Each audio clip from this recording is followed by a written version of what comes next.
Shalom para pemirsa yang berbahagia, kita bertemu kembali dalam diskusi Sekolah Sabat yang dipersembahkan oleh Gereja Masih Advent hari ke-7 Uni Indonesia Kawasan Barat. Apa kabarnya para pemirsa sekalian? Senang sekali bisa bertemu setiap minggunya untuk mempelajari firman Tuhan dan juga menguatkan satu sama lain melalui komen dan juga pertanyaan-pertanyaan yang masuk. Di dalam pelajaran yang ke-8 ini, kita akan melihat perencanaan untuk sukses. Siapa bilang orang Kristen tidak bisa sukses di dunia gitu ya? Tapi bagaimana caranya supaya kita tetap memprioritaskan Allah dan juga tidak keluar dari jalan-jalan yang sudah Ia tentukan. Dan kita akan melihat itu semua dalam hal-hal yang praktis melalui perbincangan dengan kedua narasumber kita. Yang pertama Pendeta Sony Situmorang, Direktur Komunikasi Uni Indonesia Kawasan Barat, dan juga Pendeta Rio Sitepu, Direktur Komunikasi Daerah Kalimantan Kawasan Timur. Shalom Bapak Pendeta sekalian, selamat datang kembali. Shalom. Shalom. Terima kasih untuk kehadirannya. Dan seperti biasa di awal ada beberapa salam nih Pendeta Rio Sitepu yang akan saya sampaikan. Dan nanti Pendeta boleh tolong respons. Salam-salam ini ada 3 nama-nama baru. Kalau nama-nama lama ramai sekali di kolom komen ya. Ada Sarah Elisa dari Sarawak.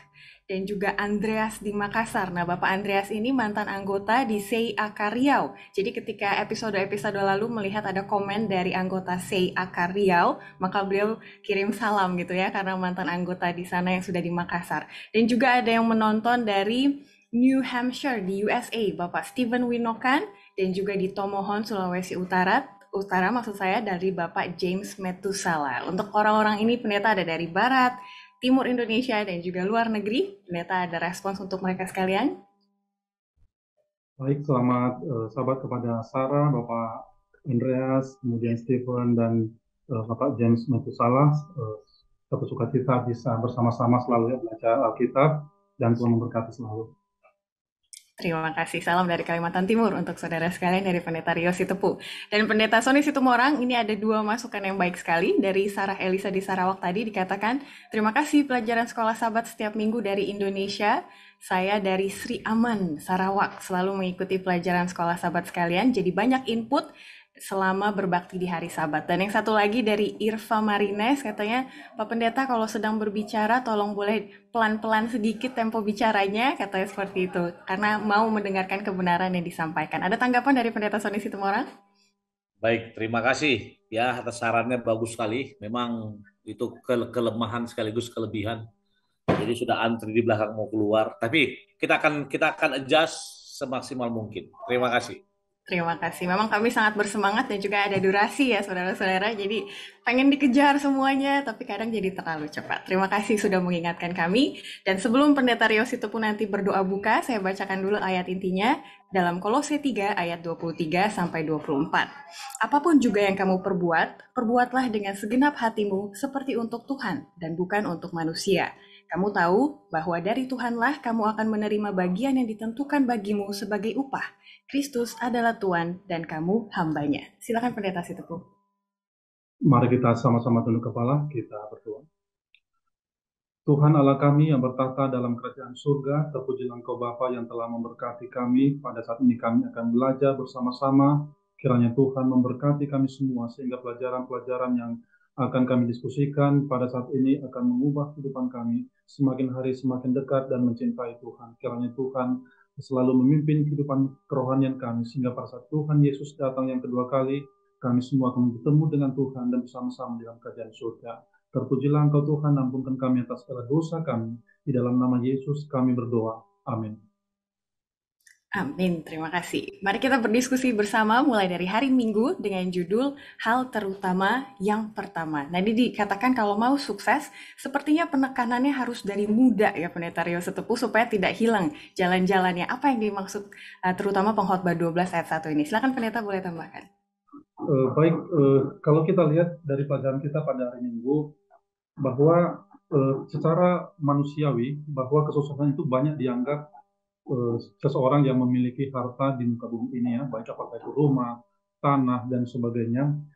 Dan untuk mendapatkan sesuatu di muka bumi ini, seperti di pelajaran sekolah sahabat kita, banyak kebutuhan-kebutuhan ketika orang muda menjadi dewasa. Pikiran yang akan selalu muncul dalam pikiran seseorang itu adalah bagaimana mempersiapkan kebutuhan-kebutuhan dasar di sini dikatakannya, apakah itu tentang perumahan, apakah itu tentang pakaian, makanan, dan segala sesuatunya. Jadi kalau kita lihat di dalam pelajaran hari Minggu ini berbicara bahwa ya dalam Matius pasal 6 ayat 33 menekankan bahwa berkat itu datangnya dari Tuhan, dan segala sesuatu yang dimiliki oleh manusia di muka bumi ini adalah sesuatu yang diberikan oleh Tuhan sebagai anugerah kepada setiap manusia. Tapi intinya adalah bagaimana seseorang yang masih muda, ya, yang kemudian akan menjadi dewasa, bisa menjadikan Tuhan itu sebagai prioritas di dalam hidupnya. Amin, betul sekali. Jadi kalau mau sukses, boleh mulai sedini mungkin gitu ya untuk berlatih bagaimana mendahulukan Tuhan dalam segala hal. Nah, Pendeta Sony Situmorang, ini uniknya kalau mau jadi sukses, pernikahan juga menjadi faktor gitu ya. Makanya orang muda ditantang gitu ya untuk harus jelas dulu komitmen dan juga prioritas dari awal sebelum menikah, karena itu akan menjadi faktor juga. Boleh Pendeta tambahkan, silakan. Baik, saya senang dengan kalimat komitmen.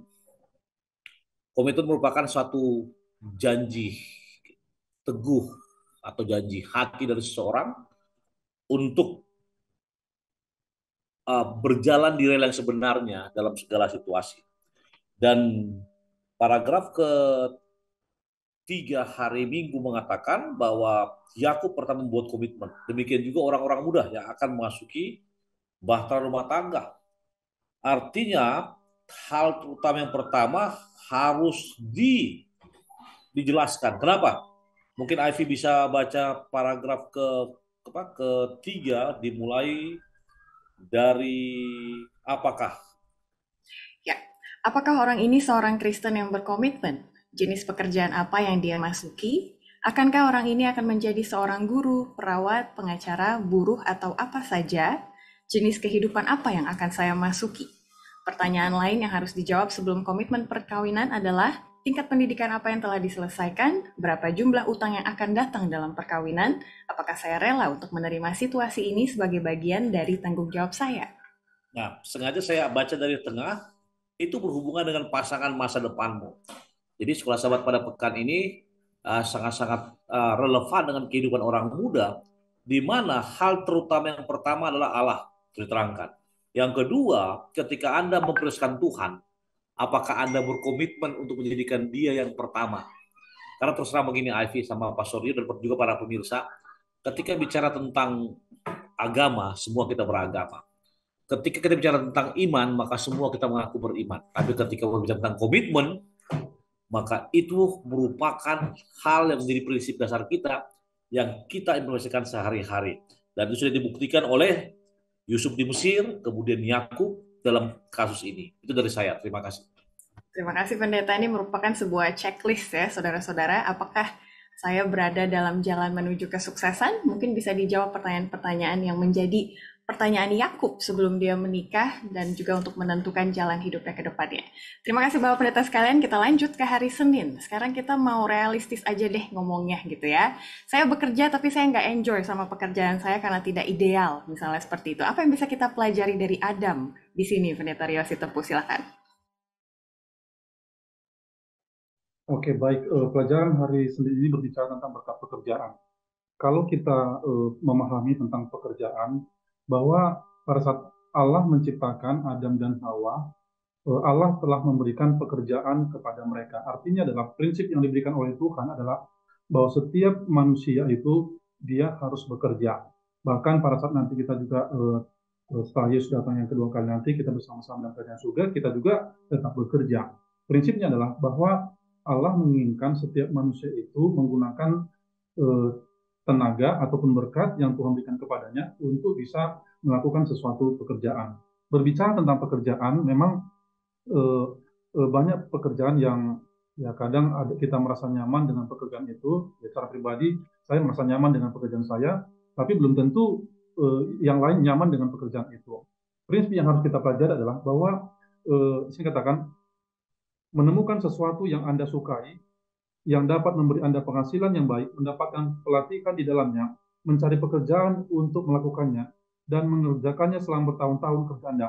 Tentu saja inilah idealnya, tetapi tidak selalu berjalan seperti itu. Memang di dalam dunia pekerjaan ini adalah idealnya, tapi secara kenyataan sering terjadi hal-hal yang tidak menyenangkan di dalam pekerjaan. Contohnya, bisa saja dengan rekan bekerja satu kantor, ya, mungkin hubungan yang tidak nyaman, atau pimpinan yang mungkin terlalu arogan ataupun ya hal yang membuat kita tidak nyaman. Tetapi pelajaran kita menekankan bahwa segala sesuatu itu datangnya dari Tuhan, dan ya prinsipnya ya kita harus datang kepada Tuhan memohon supaya kita bisa diubahkan sehingga kita bisa menerima dan membuka hati kita dengan kerendahan hati untuk bisa ya artinya bisa membuat ya menikmati pekerjaan kita. Seperti itu mungkin. Iya. Terima kasih Pendeta sudah jelas sekali dan diberikan tips-tips praktisnya jika pekerjaan yang kita geluti ini belum ideal gitu ya. Jadi tadi prinsipnya adalah kesuksesan datang untuk orang yang bekerja gitu ya. Kalau orang yang malas pasti tidak datang kesuksesan, itu sudah hukum alam dari Tuhan.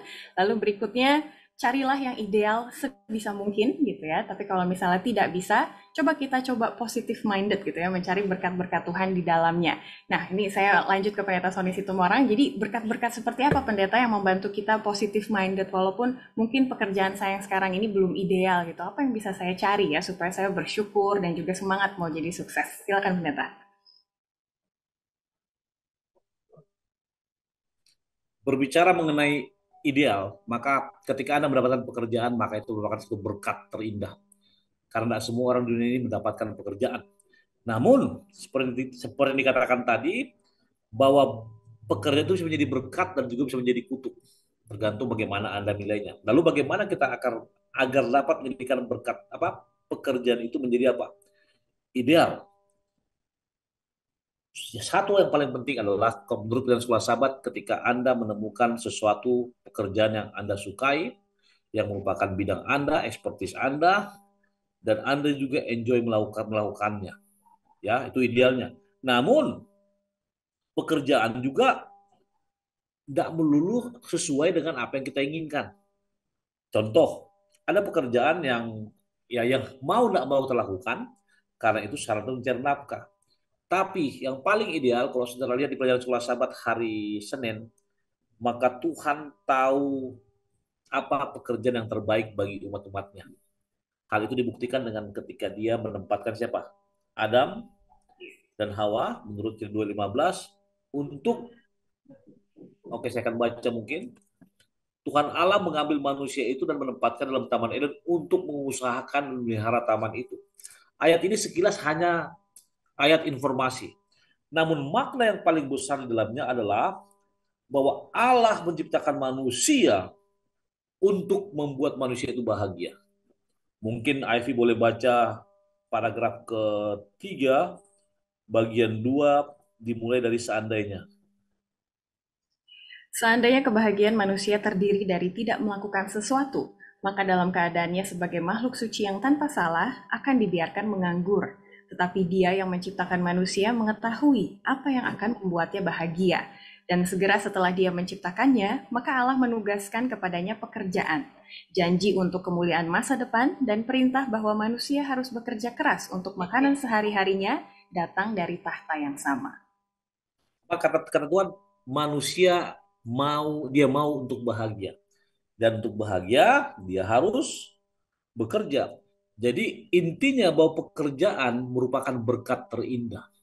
Pekerjaan merupakan suatu hal yang Tuhan berikan kepada manusia agar manusia tersebut mendapatkan kebahagiaan. Hanya, ingat, pelajaran sebelumnya hari Minggu, komitmen. Komitmen, ketika Allah memberikan Anda berkat, maka ada apresiasi atau ucapan syukur yang Anda harus implementasikan dalam kehidupan Anda. Apa itu? Kita pelajari kemarin, syukuri berkatnya dan berbagi dengan sesama, dan jangan lupa memberikan persembahan untuk Tuhan sebagai syukur dan juga mengembalikan persepuluhan. Terima kasih. Amin. Jadi sudah ada 2 tips praktis menuju kesuksesan. Yang pertama memprioritaskan Tuhan, yang kedua melihat pekerjaan yang Tuhan percayakan sebagai sebuah berkat. Kita lanjut ke hari Selasa, Pendeta Rio, judulnya Tahun-Tahun Produktif. Katanya setiap orang mungkin tahun produktifnya ada 40 tahun. Nah, nggak tahu deh Pendeta Rio berapa tahun lagi sampai pensiun gitu ya. Tapi sambil menunggu, sepertinya tekanan itu tidak pernah hilang gitu ya. Karena harus kerja, kerja, cari uang gitu. Nah, ini kita diajak untuk melihat beberapa prinsip di Alkitab gitu ya. Jadi, apa yang bisa menguatkan kita, terutama para laki-laki ataupun para wanita gitu ya, yang bekerja mencari nafkah untuk keluarga supaya tidak terlalu tertekan gitu, kerja terus bagai apa katanya kerbau katanya seperti itu. Silakan pendeta. Oke, baik, berbicara tentang tahun-tahun produktif ya. Eh, Pelajaran sekolah sahabat kita katakan tahun produktif orang itu rata-rata bisa sampai 40 tahun. Mungkin saya secara pribadi mungkin nggak nyampe 40 tahun, mungkin 35 tahunan ya, baru kemudian dia akan pensiun. Tapi satu hal yang harus kita ingat bahwa di dalam kehidupan kita ini, pekerjaan itu akan selalu ada. Dan pada saat kita mendapatkan pekerjaan, kita akan mendapatkan uang, maka prinsipnya adalah manusia tidak akan pernah puas dengan uang yang dimiliki. Contohnya, kalau seseorang sudah punya, dulu waktu saya belum punya sepeda motor, saya pikir yang penting motor apa aja deh, yang penting bisa bawa saya melawat kemana saja, pergi, udah enak. Tapi setelah beberapa tahun, wah ini kok saya motor motor butut nih, saya pengen motor baru kayak teman-teman. Kemudian akhirnya beli motor yang baru. Setelah punya motor, wah teman-teman udah punya mobil. Kita juga pada sini berpikir seperti itu. Manusia selalu tidak puas dengan apa yang dia miliki ya. Jadi selama kita hidup di dunia ini, kebutuhan-kebutuhan itu akan selalu ada. Tapi yang mengendalikan itu adalah manusia. Selama 40 tahun kita bekerja, berkat itu uang itu bukanlah satu bukti keberhasilan dari seseorang, tetapi sebagai orang tua, pelajaran hari Selasa ini menekankan bahwa keberhasilan seseorang itu, khusus sebagai orang tua, ialah bila mana dia bisa mendidik anak-anaknya, ya, bila mana dia bisa mendidik anak-anaknya dan memberikan satu teladan kepada anak-anaknya. Pelajaran sekolah sahabat kita katakan ya, bagaimana orang tua itu mengajarkan renungan pagi ataupun renungan sore kepada anaknya, kemudian mengajarkan anaknya untuk mau bekerja ya, tidak memanjakan anaknya. Kemudian di sini juga ditekankan bahwa ya orang tua itu punya tanggung jawab memberikan pendidikan yang terbaik. Jadi warisan yang diberikan oleh orang tua itu bukan bukan tanah ataupun sesuatu yang berbentuk fisik, tetapi pelajaran sekolah sahabat kita menekankan bahwa warisan yang kita berikan kepada anak-anak kita adalah pendidikan, kemudian karakter yang diajarkan oleh Yesus, dan seseorang yang mau bekerja. Jadi ya selama kita masih hidup, pada saat kita sudah berkeluarga, ya fokus kita harus bukan kepada uang yang kita dapatkan dari pekerjaan, tapi fokus kita adalah bagaimana supaya anak-anak kita ini setia. Bayangkan kalau seandainya kita punya uang banyak ya, mungkin kita punya uang sangat banyak, tapi kalau anak-anak kita tidak, maksudnya anak-anak kita hilang dari gereja ini, maka tidak ada gunanya semuanya itu. Ya, pada saat Tuhan datang, harta kita nggak ada gunanya. Tapi bayangkan kalau Tuhan datang yang kedua kali, kita sudah didik anak-anak kita, pelajaran sekolah sahabat hari Selasa ini, wah itu satu sukacita ya. Kita bersama dengan seluruh anggota keluarga kita bertemu dengan Tuhan pada saat datang Yesus yang kedua kali. Jadi di sini menekankan bahwa ya dalam masa kerja di tahun produktif itu, biarlah penekanan kita sesuatu yang bersifat rohani khususnya kepada keluarga kita. Ya, benar sekali pendeta, karena zaman sekarang terutama generasi mudanya ya, ada satu istilah namanya hustle culture. Jadi, kalau boleh kerja keras cepet, terus pensiun dini gitu ya. Tapi karena kerjanya cepet dan juga keras, kadang di situ tumbangnya orang-orang muda sekarang gitu ya, apa dalam kerohanian atau kesehatan. Tapi seperti ada tekanan ini. Nah, ini kita diingatkan kembali ya, bahwa kesuksesan seseorang itu bisa diatur dan disesuaikan dengan bagaimana keluarga itu beroperasi gitu ya. Jadi orang tua memiliki andil gitu untuk secara tidak langsung menentukan kesuksesan anak gitu ya. Apakah kesuksesannya sesuai dengan arah Tuhan atau tidak. Nah, Pendeta Sony Situmorang, pertanyaan di bawah nih. Walaupun hal-hal ini adalah idealnya, tapi kan misalnya kesuksesan orang tua, kerohanian orang tua tidak menjadi kepastian gitu ya, anaknya akan rohani juga, anaknya akan sukses. Jadi kalau anak-anaknya sudah memilih yang salah, jalan yang salah, apa yang orang tua bisa lakukan? Takutnya mereka yang merasa gagal gitu ya dalam mendidik anak-anaknya. Jadi mengenai pilihan yang salah. Silakan pendeta.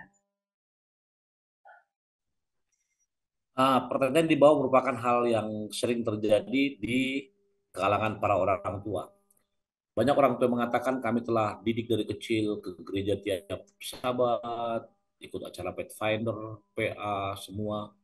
Tapi ketika beranjak dewasa, dalam tanda kutip dia apa?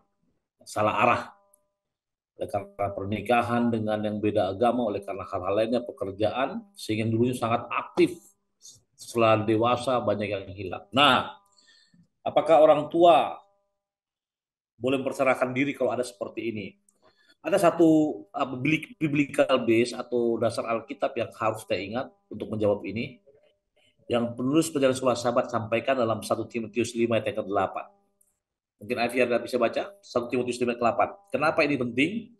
Ini ayat yang sangat jarang dibaca, tapi ini sebenarnya sangat penting dalam kehidupan kita. Ya. Sehubungan dengan bagaimana orang tua Kristen harus melatih anak-anak mereka. Silakan Ivy. 1 Timotius 5 ayat 8. Tetapi jika ada seorang yang tidak memeliharakan sanak saudaranya, apalagi seisi rumahnya, orang itu murtad dan lebih buruk dari orang yang tidak beriman. Perhatikan kalimat pertama, tidak memelihara sanak saudaranya.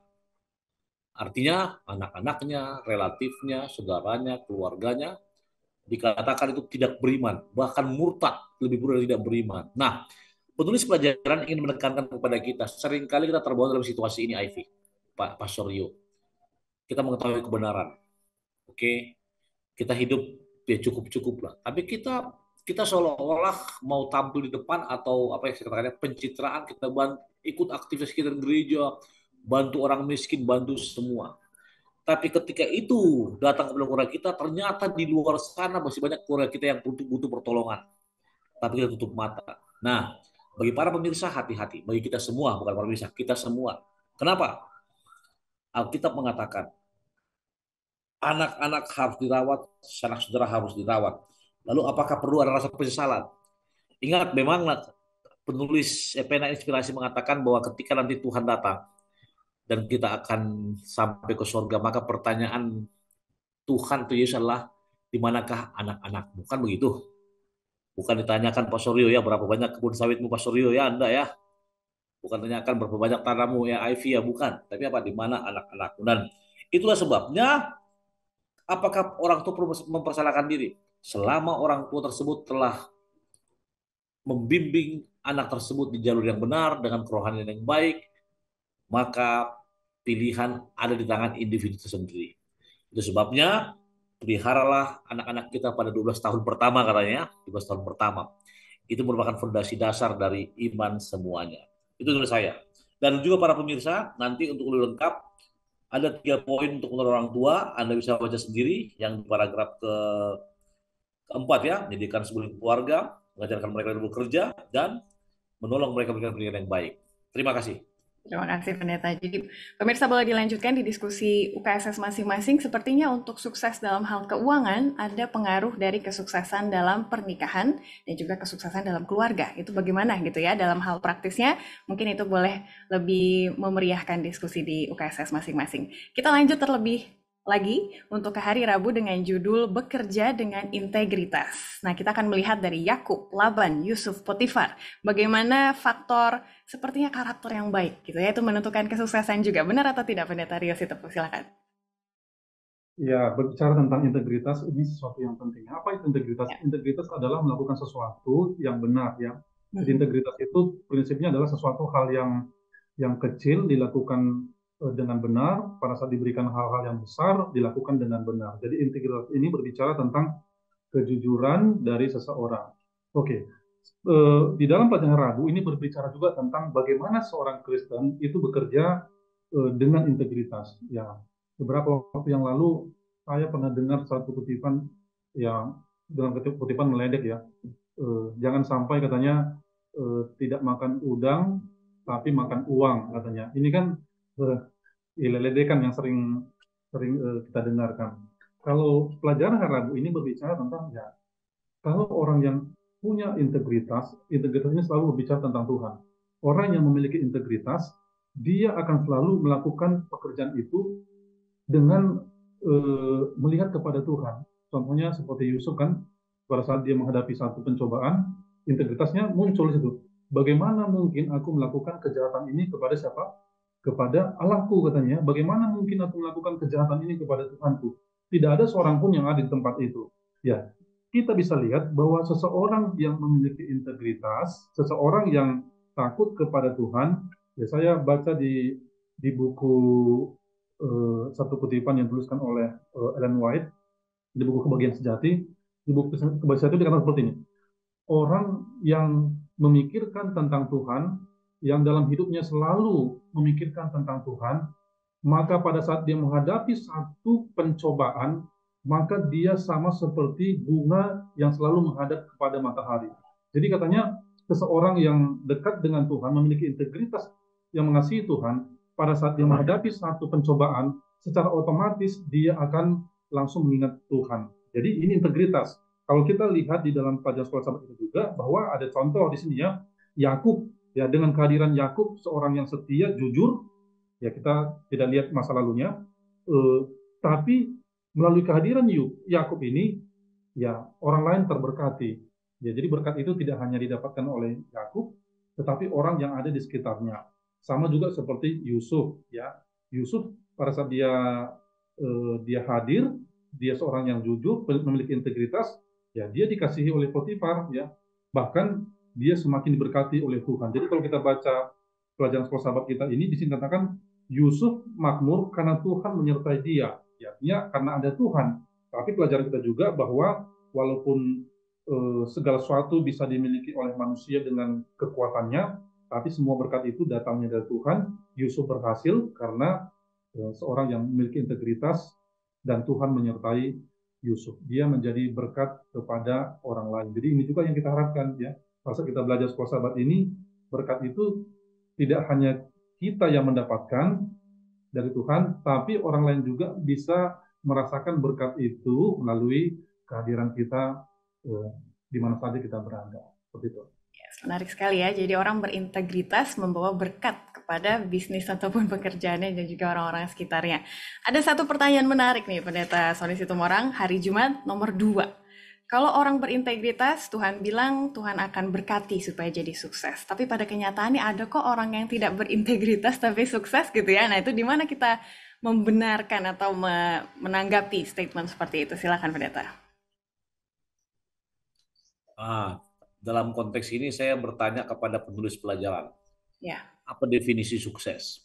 Nah, saya mengerti karena kebanyakan orang menganggap sukses itu dilihat dari dia punya appearance, penampilan di luar, kekayaan, mobil yang dia miliki, kemudian tanah, harta yang dia miliki. Itu kan sukses dalam pikiran orang.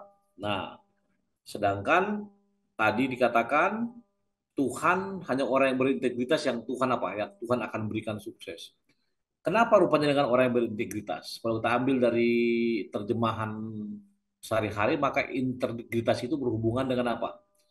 Bertindak secara konsisten antara apa? Antara apa yang dikatakan, what we say, dengan what we act, apa yang kita lakukan. Sesuai dengan nilai-nilai yang dianut. Jadi artinya, berintegritas artinya nggak beda di bibir, beda di hati. Kan ada tuh lagu, lain di bibir, lain di mana? Lain di hati, ya. Ini juga amaran buat kita ini, Pastor Rio, Ibu Iveta ya, dan juga para pemirsa. Sering kita di depan kita bicara sangat-sangat manis, tapi di dalam belum tentu. Nah, pertanyaan juga mengatakan sukses itu bagaimana? Saya mau katakan lagi. Dalam konteks pelajaran kita kali ini, maka orang sukses itu bukan hanya mengarah kepada harta, tapi apa? Ketika dia memiliki nilai-nilai integritas yang tinggi, dan oleh karena integritas tersebut, maka perusahaan memakai dia, karena integritas tersebut dan komitmen, maka Tuhan pun memberkati dia, karena integritas tersebut, maka keluarganya bahagia, karena integritas tersebut, maka dia bisa dipanutan. Itulah sukses yang sebenarnya. Bukan melulu berbicara mengenai harta. Benar tadi pertanyaan ini. Saya mau kasih contoh mungkin. Ivy, mungkin saya tanya waktu dulu Marilyn Monroe meninggal karena apa? Kita semua tahu ya. Overdosis bukan? Overdosis. Michael Jackson meninggal karena apa? Nah, saya mau kasih gambaran di pandangan orang mereka sukses. Harta punya, mansion punya, semua punya. Tapi kebahagiaan mereka apa? Nggak punya. Jadi yang penulis pelajaran maksudlah bekerja dengan integritas adalah seperti yang ditulis dalam paragraf keempat hari Rabu. Mungkin Ivy bisa baca paragraf keempat aja. Sampai kata di bumi. Oke, jika engkau makan atau jika engkau minum atau jika engkau melakukan sesuatu yang lain, lakukanlah semuanya itu untuk kemuliaan Allah. Jadi dalam pekerjaan kita dan pengaturan keuangan serta apa saja yang kita lakukan, kita harus melakukannya untuk kemuliaan Allah. Dia adalah oknum yang memberikan kepada kita pengetahuan dan kekuatan untuk sukses dalam kehidupan. Ya Tuhan, punyamulah kebesaran dan kejayaan, kehormatan, kemasyuran, dan keagungan. Ya, segala-galanya yang ada di langit dan di bumi. Jelas, sangat jelas sekali. Itulah sukses sebenarnya. Terima kasih, Ivy. Terima kasih, sangat menarik ya. Jadi kalau boleh saya rangkumkan so far gitu, kesuksesan itu adalah memprioritaskan Tuhan dari masa muda gitu ya. Lalu melihat pekerjaan kita sebagai berkat dan juga dimulai dari keluarga melalui peran orang tua dan juga berintegritas gitu ya, memiliki karakter seperti Yesus. Terakhir, Salomo di hari Kamis menyatakan bahwa kalau mau sukses kita harus terus mencari nasihat Allah gitu. Di buku Amsal 3 ayat 5 sampai 8, seorang Salomo yang kita tahu sangat berhikmat dan kaya, kunci suksesnya ternyata mencari nasihat Allah. Pendeta Rio Sitopo, boleh tolong tambahkan apa yang beliau maksudkan? Saya pernah mendengarkan sebelum saya masuk membahas ini, saya pernah mendengarkan dari seorang yang bukan Kristen bertemu pada satu event, dan kemudian pada saat dia tahu saya Advent, dia bilang, saya juga kenal ada seorang Advent. Dia adalah seorang yang sering mensuplai barang ke perusahaan kami. Dia bekerja di satu perusahaan di Balikpapan ini, dan orang ini bagian suplai itu. Kemudian pada saat barang itu diserahkan, biasanya ada fee yang diberikan kepada seseorang. Jadi pada saat yang bukan Kristen ini memberikan fee kepada orang itu, yang orang Advent ini, dia bilang, oh tidak, saya tidak menerima ini karena saya sudah mendapatkan gaji dari perusahaan saya.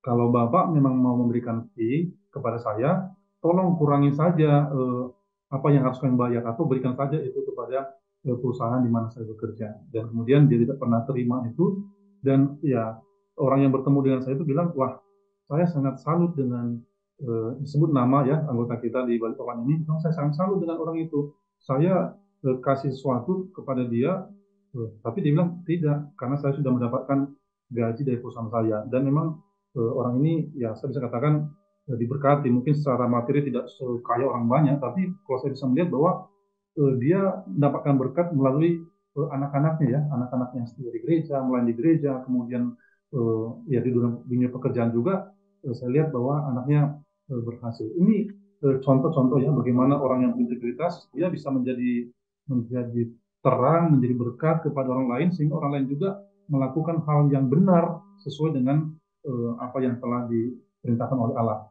Sama seperti pelajaran hari Kamis ini berarti juga tentang selalu mencari nasihat kepada Allah. Saya yakin dan percaya orang yang saya ceritakan tadi itu adalah orang yang selalu meminta nasihat kepada Tuhan di pagi hari. Dia berdoa kepada Tuhan renungan pagi, kemudian merenungkan kasih Tuhan itu, sehingga pada saat dia dihadapkan kepada sesuatu yang menguntungkan bagi dirinya, tetapi itu salah, dia tidak mau lakukan itu. Ya. Jadi saya katakan seperti ini. Ada ayat ini, berbahagialah orang yang tidak berjalan menurut nasihat orang fasik, yang tidak berdiri jalan orang berdosa, dan yang tidak duduk dalam kumpulan pencemooh, tetapi yang kesukaannya ialah Taurat Tuhan, dan yang merenungkan Taurat itu siang dan malam. Ia seperti pohon yang ditanam di tepi aliran air, yang menghasilkan buahnya pada musimnya, dan yang tidak layu daunnya, apa saja yang dipupuk berbuatnya berhasil. Mazmur 1 ayat 1 sampai 3. Jadi ini berbicara tentang juga mencari nasihat ya. Ya, ini berbicara juga tentang keuangan. Ya, kalau bagi orang yang gajinya contohnya tanggal 25 masuk, kemudian tanggal 24 tinggal sedikit, ya mungkin nggak perlu banyak berpikir ya, karena memang itu.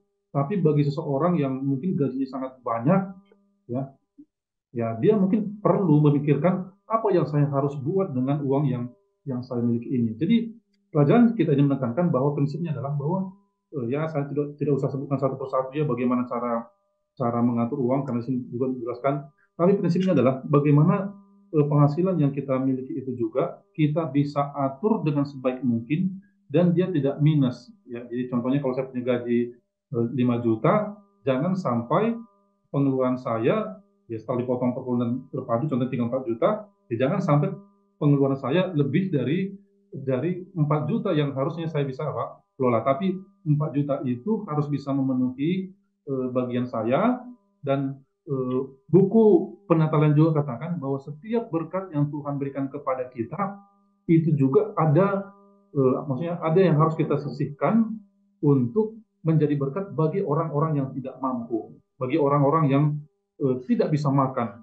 Jadi pelajaran sekolah sahabat kita pada hari Kamis ini menekankan bahwa pada saat kita mencari nasihat Tuhan bukan melulu untuk pribadi kita, tetapi kita juga harus memikirkan tentang orang yang mungkin ya mungkin tidak seberuntung kita. Ada orang yang tidak bisa makan. Kalau kita mungkin makan 3 kali satu hari, mungkin bahkan ada yang 4 kali satu hari. Ada orang yang, ya saya pernah bertemu seseorang yang 3 hari tidak makan karena tidak punya uang. Ya. Seorang ibu sedang hamil, punya anak 2, suaminya meninggalkan mereka, 3 hari tidak makan. Ya, jadi prinsip ini katakan bahwa kita harus rajin, kemudian bisa mengelola keuangan kita. Tapi satu hal yang penting adalah bahwa uang yang kita miliki bukanlah milik kita sendiri. Itu adalah ada bagian orang lain yang ada di yang Tuhan berikan di situ. Terima kasih, Evi. Baik, terima kasih Pendeta untuk penjelasan dan juga tambahannya. Jadi sebenarnya hari Kamis ini menanyakan kepada kita siapa yang menjadi konsultan bisnismu gitu ya. Apakah para profesional, para bos gitu, ataupun yang memang ternama. Apakah Tuhan Yesus sendiri gitu yang menjadi konsultan bisnis ataupun kesuksesan dan juga aspek-aspek kehidupan kita yang lain. Terima kasih Pendeta. Dan juga sebenarnya ilustrasi Pendeta di awal itu sudah menjawab pertanyaan nomor 2 di hari Jumat ya. Jadi kalau misalnya ada umat Tuhan yang berintegritas tapi tidak berhasil, seperti yang Pendeta ceritakan tadi kan ya, yang orang Balikpapan tadi, mungkin secara keuangan biasa-biasa saja, tapi ada integritasnya, ternyata berkatnya ada di keluarganya gitu ya, kesetiaan rumah tangganya, kerohanian dari anak-anaknya, walaupun tidak bisa diukur secara uang gitu ya, tapi kita percaya itu merupakan berkat Tuhan yang tersendiri, yang spesial juga. Nah, Pendeta Sony Situmorang boleh tolong tambahkan bagaimana kita menempatkan Allah sebagai konsultan bisnis kita ya, jangan sampai lupa kita mungkin belajar di sosial media gitu ya, ada juragan cuan atau apa gitu dengan tips-tipsnya yang mantap gitu, jangan sampai kita lupa untuk cari pengetahuan dan juga hikmat dari Alkitab. Silakan Pendeta. Oke, mencari nasihat Allah. Para motivator atau ahli keuangan di sosial media yang selalu mengatakan hal tersebut itu sangat-sangat benar. Tapi saya sering perhatikan bahwa kebanyakan mereka ambil dari Alkitab, bisa saya katakan prinsip-prinsipnya. Nah, ketika judul penjelasan mengatakan mencari nasihat Allah, maka saya teringat kepada satu istilah di apa di lembaga hukum, namanya devil's advocate ya. Satu istilah dari sebuah gereja Katolik di mana devil's advocate adalah bukan artinya penasihat setan, enggak. Seseorang yang mengambil atau yang berargumen berbeda dengan argumen orang lain, tapi berdasarkan validasi yang ada. Nah, itulah seperti itulah. Jadi itu devil's advocate. Nah, ketika kita bicara mengenai nasihat Allah ini, maka saya ingat juga pasti ada devil's advocate juga, yaitu apa? Orang-orang yang tidak setuju dengan kalimat ini dan mengambil argumen yang berbeda. Contoh, Afi boleh baca Kejadian Amsal 3 ayat 5 sampai 8. Ya.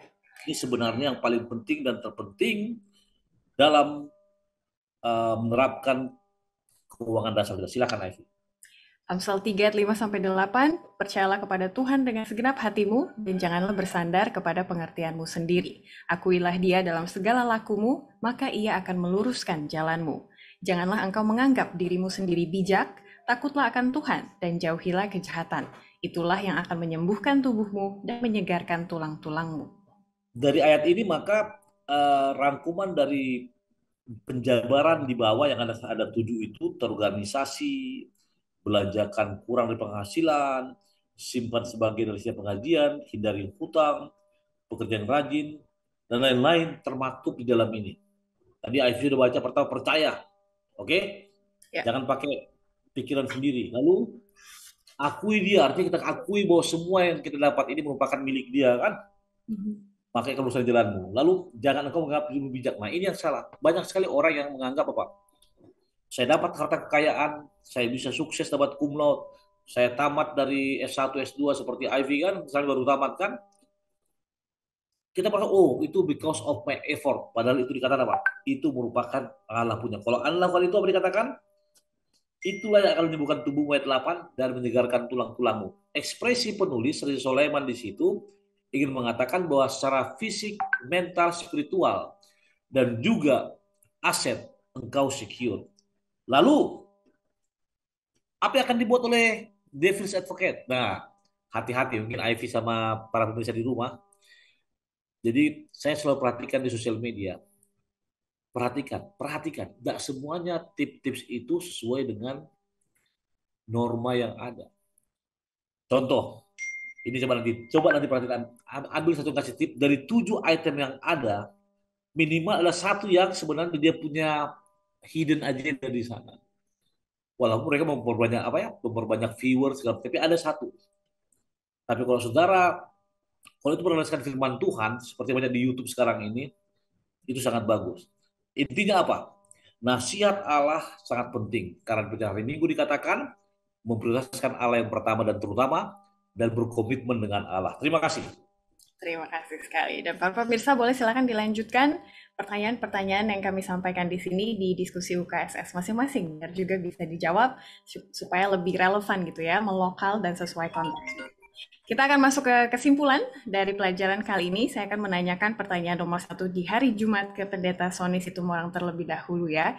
Jadi kalau kita mencoba mendefinisikan kesuksesan atau keberhasilan dari apa yang sudah kita pelajari selama 1 minggu ini, apa yang menjadi definisi pendeta? Silakan. Baik, sukses adalah ketika hidup Anda dan hubungan Anda dengan Tuhan sangat dekat dan ada ketergantungan diri kita terhadap Tuhan, sehingga Tuhan akan memberkati kita seperti yang telah dibahas pembukaan yang mengatakan apa? Carilah dahulu kerajaan Allah dan kebenarannya, maka semuanya itu akan ditambahkan kepadamu. Jadi sukses adalah apa? Hubungan dengan Tuhan, hubungan dengan sesama, hubungan dengan keluarga, dan yang paling penting kita mendapatkan kehidupan yang berbahagia. Terima kasih. Amin. Kalau dari Pendeta Rio Sitepu, definisi kesuksesan, silakan. Baik, kalau saya melihat bahwa kesuksesan itu datangnya dari Tuhan dengan cara mendahulukan Tuhan. Jadi saya melihat kesuksesan itu adalah bagaimana hubungan saya dengan Tuhan, keluarga saya, dan juga orang-orang yang ada di sekitar saya. Jadi prinsip bagi saya adalah kesuksesan adalah kalau orang itu berjalan bersama dengan Tuhan saja. Amin. Jadi standarnya tetap kembali ke firman Allah ya pendeta ya, bukan yang ditentukan oleh dunia. Baik para pemirsa, kita akan menanggapi pertanyaan-pertanyaan yang telah masuk di pelajaran sebelumnya mengenai yang hina itu. Ada banyak sekali. Semoga saya harapkan pendeta Sony Situmorang dan juga pendeta Rio Sitepu sudah menyiapkannya dalam komposisi yang jelas dan juga padat ya. Pertama saya sampaikan ke pendeta Sony Situmorang, pertanyaan dari Emia Next Welly di YouTube. Ini beliau dari Sabah ya. Adakah sesuai untuk memamerkan aktiviti kita membantu anak yatim piatu, contohnya janda, orang miskin, dan juga orang tua yang tidak berdaya di media sosial? Adakah sesuai? Apakah ini pantas atau apakah ini boleh gitu ya? Karena ada juga Alkitab mengatakan yang tangan kanan lakukan kalau itu perbuatan baik gitu ya, tangan kiri tidak perlu tahu gitu. Silakan pendeta tanggapi. Baik, ketika berbicara apakah ini pantas atau tidak pantas, maka itu kembali kepada pribadi yang menonton, karena ini bicara mengenai sosial media. Sama seperti saya katakan tadi, pasti ada orang yang suka dan tidak suka. Di satu sisi orang akan sangat terinspirasi oleh karena acara ini. Oke, masih ingat Ivy, para pemirsa, Pastor Rio ada di RCTI kalau saya nggak salah CCTV, bedah rumah. Oke, bahkan sekarang para sosmed terkenal atau YouTuber, Mbak Emong, Raffi Ahmad ada bagi-bagi duit, bagi-bagi HP. Bahkan bantu orang miskin, bahkan ada juga pengacara yang sangat terkenal ya, kita nggak sebut nama, mereka bagi-bagi. Apakah itu pantas? Apakah itu pantas? Maka saya akan menjawab dari sisi ini. Ketika Anda merasakan itu berkat, maka bagi Anda itu pantas. Tapi ketika Anda tidak bisa berkat, maka bagi Anda itu tidak pantas. Namun intinya, apa kata Alkitab? Benar. Bila mana kamu membantu orang lain, bantulah dengan apa? Dengan sepenuh hati, sukarela. Bahkan dikatakan lagi, kalau boleh ketika membantu, maka apa yang diberikan tangan kananmu jangan diketahui oleh tangan kirimu.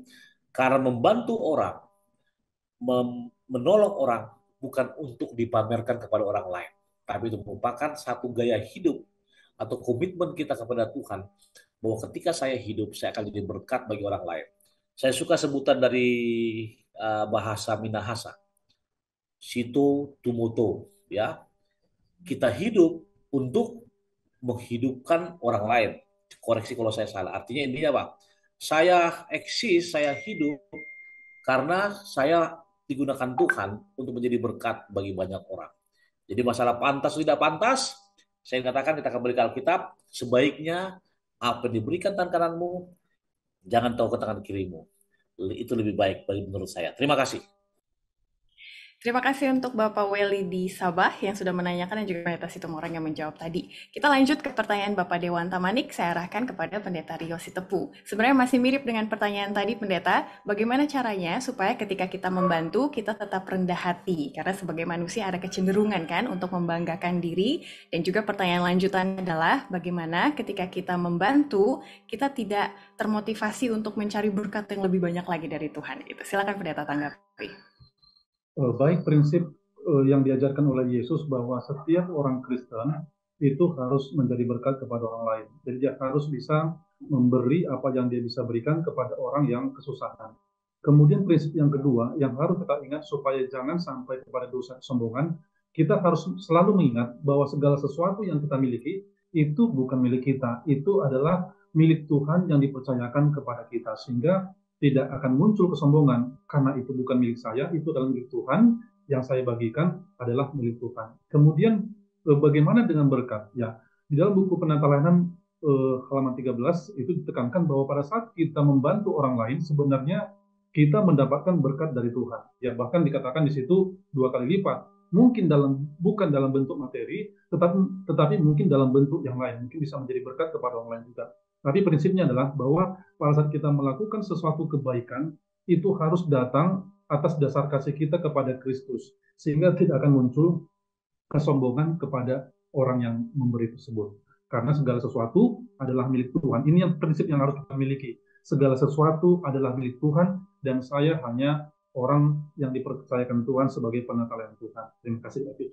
Betul sekali, terima kasih Pendeta. 2 pertanyaan lagi, satu untuk Pendeta Sony Situmorang dari akun Manalu Washington. Ini untuk orang yang hina, dalam tanda kutip dia jatuh miskin karena perbuatannya sendiri gitu ya, tidak mau selalu minum alkohol, perokok, dan juga judi online. Tapi ketika dinasihati dia tidak menerima atau tidak ada perubahan. Nah, bagaimana menangani orang yang seperti ini, Pendeta? Baik, terima kasih. Bagaimana menghadapi orang yang tidak mau dinasihati? Ini menarik ini. Benar. Ketika seseorang sudah berhubungan dengan peminum alkohol, perokok, penjudi, dan lain-lain, maka alam bawah sadarnya tidak lagi menggunakan akal sehat lagi. Sudah dipengaruhi oleh keinginan dagingnya. Itu sebabnya Alkitab mengatakan untuk menghindari hal ini. Bagaimana cara menangani orang ketika dinasihati tidak mau berubah lagi? Nah, ketika berbicara bagaimana caranya Pak Manalu Washington, di internet banyak bagaimana caranya. Namun dari pendekatan Alkitabiah yang dikatakan adalah ketika engkau menasihati seorang, nasihatilah atau tegur dengan 4 mata. Kalau tidak bisa, mungkin ajak lebih lain. Kalau tidak bisa, ajak lebih banyak lagi. Kalau memang tidak bisa, ya udah doakan saja Pak. Doakan saja kalau menurut saya. Doakan saja. Karena begini, untuk berubah hati manusia itulah bukan tugas dari kita sebagai pribadi yang lain.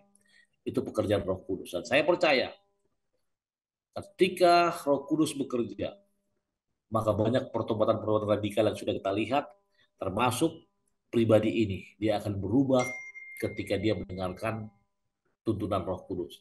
Jadi bagaimana caranya? Saya bisa katakan, nasihati dia beberapa tahap, lalu doakan dia. Itu dari saya, Ivy. Terima kasih.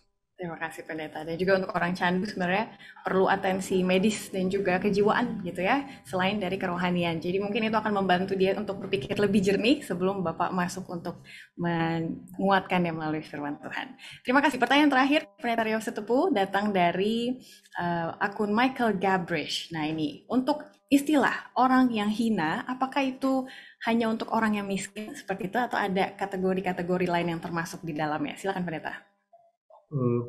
Prinsip pelajaran sekolah sahabat kita di minggu yang lalu itu berbicara tentang orang yang miskin secara materi ya, miskin oleh karena bukan karena ya maksudnya bukan karena malas ya, miskin karena mungkin banyak faktor-faktor seperti pelajaran sekolah sahabat kemarin, contohnya gempa bumi menyebabkan kehilangan segala sesuatunya, kemudian peperangan. Inilah mereka yang disebut dengan orang-orang yang miskin. Apakah orangnya itu juga ada yang lain? Ya prinsipnya adalah tetap sama.